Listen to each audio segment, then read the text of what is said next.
హైదరాబాద్లోనే అనుకున్నానండి ప్రసాదాలు ఆన్లైన్లో అమ్ముతున్నారని. ఇప్పుడు విజయవాడలో కూడా ప్రసాదాలు ఆన్లైన్లో అమ్మేస్తున్నారు.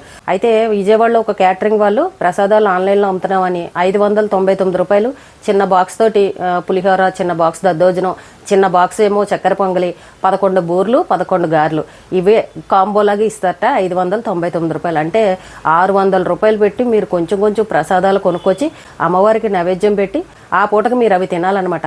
ఒక్క రైస్ వండుకున్నాం అనుకోండి, 3 రైస్ ఐటమ్లు ఈజీగా అయిపోతాయి కదా. రోజు లేచే కంటే ఒక గంట ముందు లేచి చక్కగా ప్రసాదాలు చేసుకుంటే అయిపోతుంది కదా. 600 రూపాయలు పెట్టి వాళ్ళు ఏం వండారో, ఏం చేశారో, ఏం ఎంగిళ్ళు చేశారో, ఎక్కడి నుండి పట్టుకొచ్చారో మనకు అర్థం కాకుండా అవి తీసుకొచ్చి అమ్మవారికి నైవేద్యం పెట్టడం అని అంటే ఇంతకంటే మహాపాపం ఏమన్నా ఉందా చెప్పండి. అమ్మవారు అడిగారండి, నాకు ఆన్లైన్లో అయినా సరే నువ్వు తెప్పించి నైవేద్యం పెట్టని. ఎవ్వరూ ఇలాంటి పొరపాట్లు చేయకండి. కొనేవాళ్ళు ఉన్నారు కాబట్టి అమ్మేవాళ్ళు మొదలయ్యారు. ప్రసాదం అనేది మన చేతులతో మనం స్వయంగా చేసి పెడితేనే అది మనకి తృప్తిగా ఉంటుంది. అలాగే ఆ భగవంతుడు కూడా స్వీకరిస్తారు. కాబట్టి ఎవ్వరూ ఆన్లైన్లో ప్రసాదాలు కొని మాత్రం నైవేద్యాలు పెట్టకండి.